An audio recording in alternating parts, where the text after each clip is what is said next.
This is IUPTv News, broadcast from Davis Hall. We will bring you our weekly news bulletin. I'm Brandon Uhalik. And I'm Taylor Jones. Today we will bring you stories related to IUP and the Indiana community. We will begin with local news. A nationally known manufacturer of furniture products has named Indiana on a short list of 3 potential sites for a huge assembly and distribution center. The center is expected to employ between 300 and 500 people, as well as offering tax breaks and other incentives. The location is expected to be in White Township, Eastern Pennsylvania, or North Carolina. Now the national news. Students at some central Pennsylvania high schools are planning to take part in a protest against gun violence, joining their peers around the country in the wake of the Florida school shooting. Students at Carlisle High School are planning a walkout on March 14th in support of gun control. The walkout will be for about 45 minutes and will include a memorial to students who lost their lives at Marjorie Stoneman Douglas High School, as well as student speakers advocating for sensible gun control. In international news, a German court ruled that cities can ban diesel cars and trucks to combat air pollution, a decision with wide-ranging and costly implications that marks a turning point for diesel vehicles in Germany. While environmentalists cheered and business groups protested the decision by the Federal Administrative Court, the German government scrambled to reassure drivers it would seek to prevent such drastic measures. It's hard to explain. It just became home. There are hundreds of majors and programs, bachelor's degrees to PhDs, small classes and faculty that really get to know you. Amazing internships and everywhere, programs that help to find a job that is right for you. It's what IUP is about, a commitment to your success. See it for yourself. Visit us, Indiana University of Pennsylvania. Find your success. One of the reasons I appreciate being a student is the opportunity to learn not only from professors, but also professionals. The Department of Arts in the Wood Center invited a furniture designer and winner of the 2016 IUPTv Ellen's Design Challenge, Vivian Beer, last week to share her expertise with students and the community. Aaron Stewart has the story. Vivian Beer, the winner of HGTV's Ellen DeGeneres Design Challenge in 2016, came to IUP to show the public the process of her work. Students watched how metal can be shaped as furniture. What do you think about this work? Oh, I think it's incredible. Just the technique alone, plus the visuals are Native of New England, Miss Beer has been known for her sleek, abstract metal furniture design that combines aesthetic contemporary art and sculpture. What made you interested in metal, like working with metal? Well, as I was saying last night, I mean, it's a little bit of a joke, but it's also true of, I love metal because it pushes back quite a bit. So it's a material that has an extraordinary amount of ductility. How did you start with this work, and what got you into it? I don't know if there's any one thing that I could do. I've been running my own studio for 10 years now, so I've been doing it for I'm less interested in how I started, but how I keep going. So I looked at most of your stuff, and you have used a lot of color. How do you choose colors in your work? Color's a tricky one. There's whole books written around chromophobia, actually. So color is really powerful. And one of the things that I love and have loved and love about working with automobile paints is that it's more than just a color. Her work has been displayed in prestigious museums in DC, Boston, and Maine, as well as her own galleries in different parts of the country, such as Philadelphia, Memphis, Tennessee, San Diego, and New York. What do you expect students to learn from her? Well, I expect students to learn something about the materials that she's using and how to work with those materials. Reporting for IUPTv News, this is Aaron Stewart. If you have no plans this coming week, perhaps you should include visiting the University Museum. Beginning March 1st until March the 10th, the museum will display paintings made by famous painters who grew up in Western Pennsylvania. The exhibition is called Memory and Magic, Folk Artists in Western Pennsylvania. Emily has the story. What do you think when you look at this painting? Or this painting?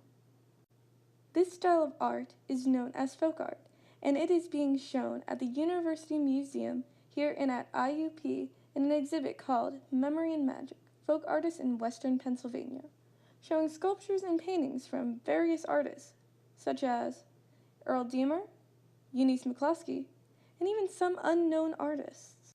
Rhonda Yeager and Donna Cashdeller are the curators for this exhibit. I sat down and talked with them about why they called it Memory and Magic, and about folk art in general.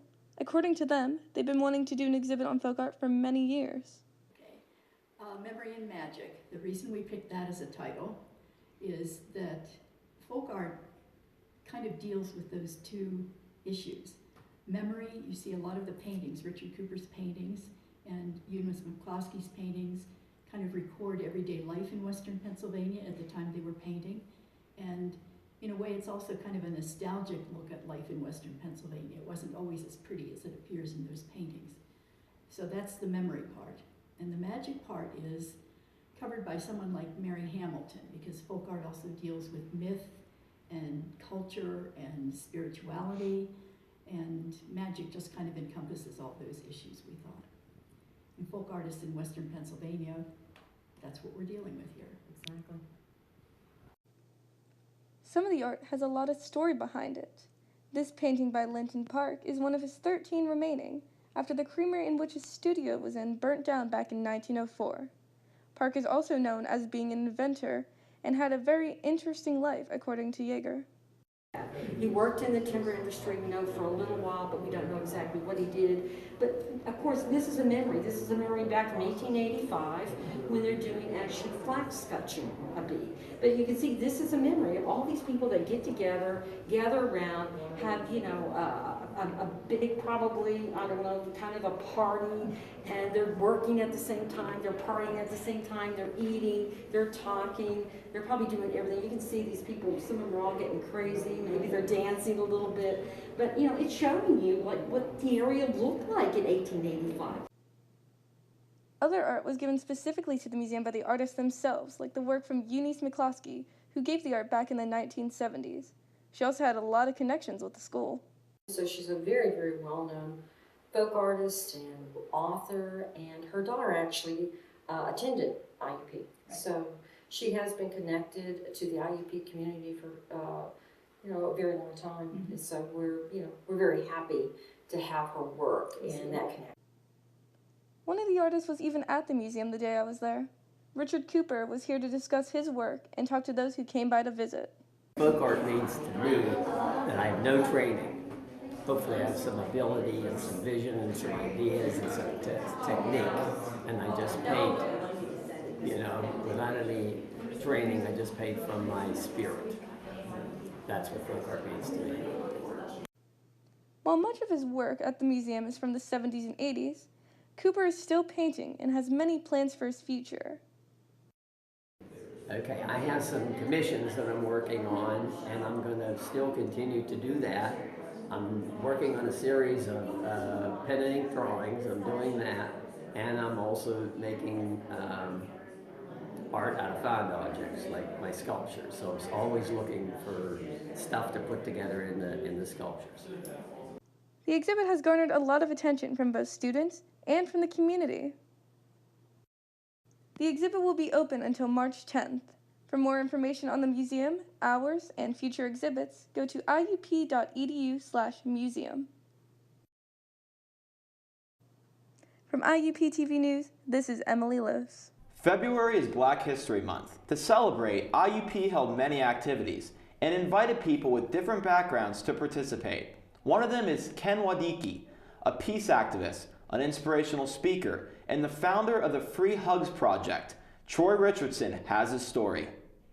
At a time, hugging people was not a good idea, especially if they are members of opposite sex. For Ken Wadiki, an activist and a founder of Free Hug Movement, hugging brings a different story.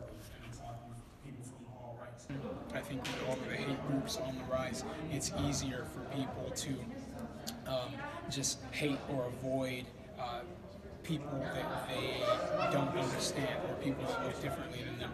And instead, I see that as an opportunity to learn and love others, to be able to step out of our comfort zone and be able to say, that person may not look like me, we may not have the same upbringing or experiences, but that's more of a reason why I want to learn more about them. Growing up poor in San Diego, California, and being homeless for some time, he understood the importance of connection, human kindness, and love to each other despite our differences. For him, his two role models guided him in his work. One is Dr. Martin Luther King is one of my biggest inspirations. Studied so much of his work growing up and really used that to shape a lot of the work that I do. But the second being Jesus Christ, just that message of love and being able to pour that back into the country and even into certain parts of the world. Ken's life and his effort to keep on going has inspired some people in the audience to be better in their lives. What did I take away from it? Just that, there is so much hate in the world, and that we as young people, and especially me being a basketball player, I have a tiny platform compared to his, but to just spread love and just let people know that it's okay to be different and we're all just human beings and we're just all here trying to reach the same goals, and with encouragement and support from each other, that's how we're really going to reach the top. Hopefully the talk can bring a better dialogue among different people, not only in the university, but worldwide. This is Troy Richardson reporting for IUPTv News. So Taylor, the world is buzzing right now on this new Black Panther movie. Have you had a chance to go and see it yet? Yes, I have, and I really enjoyed it, and I love how it's a predominantly black cast. Everyone should go see it. Yeah, I'm a huge comic book buff. I've been all my life, and I've seen every single superhero movie, and I think Black Panther might be top 3, if not the best comic book movie that has come out under the MCU belt. Like you said, it's great for African Americans because they finally get to have a centerpiece of a superhero that they can look up to. Yes. And look at Chadwick Boseman, and he's a fantastic actor, and just a little fun fact that Black Panther is the wealthiest comic book superhero in all of comic book lore. So I truly think the success of this film is going to change comic book movies for the foreseeable future. And I completely agree. Coming up next, Peyton Markajon will bring you sport and health stories. Stay tuned. Can I go to the sleepover? Lucy, I want you to promise me something. If there's any drinking, I want you to say, "No thanks, not my thing." Mom. I promise you, your real friends won't care. Deal? I promise, Mom. They really do hear you. Did you pack your toothbrush? For tips on how to start the talk, visit underagedrinking.samhsa.gov, a public service message from the Substance Abuse and Mental Health Services Administration. This week, Jessica Jones was named Pennsylvania State Athletic Conference Champion Scholar for women's indoor track and field. According to IUP Athletics, this award is modeled after the NCAA's Elite 90 Award, honoring the student athlete with the top grade point average who is competing in a PSAC championship final. Jones has a 4.0 GPA in her degree in mathematics and German. She is the second IUP women's track and field athlete and the 25th IUP athlete overall to win this award. I fell in love with the campus, with the people, with my IUP life.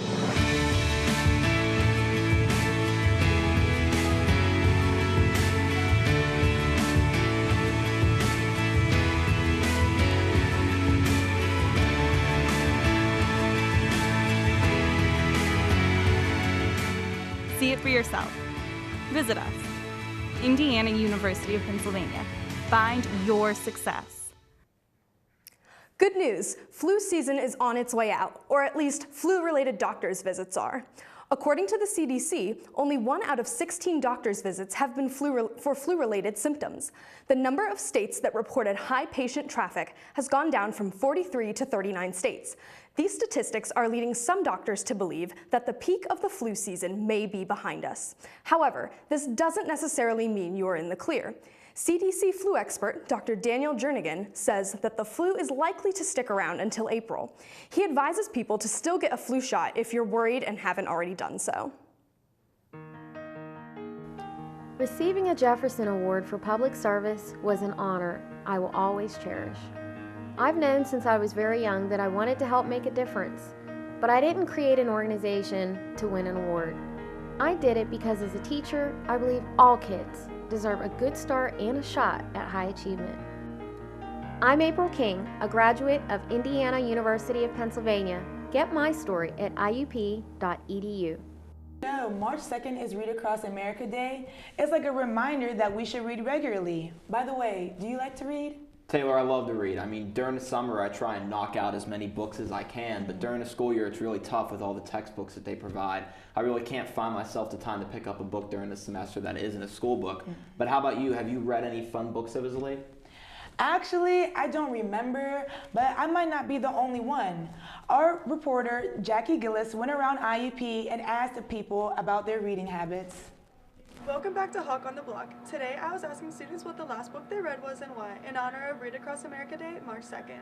The last book I read was Fahrenheit 451. I had to read it for a class. My favorite part about the book was the characters. The last book I read was The Island by Aldous Huxley. It's a book about an island where everything is ideal and it's a perfect society. The last book I read was Where the Wild Things Are, because over the winter I work at a children's library and I was putting it away and it made me feel nostalgic about when I was younger.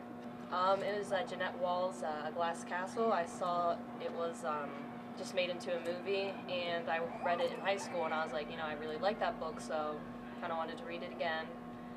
It's about like a girl and her family in poverty. They jump from house to house, not even houses sometimes. They sleep in the desert and in their car, and it's a really good book, and it's definitely moving.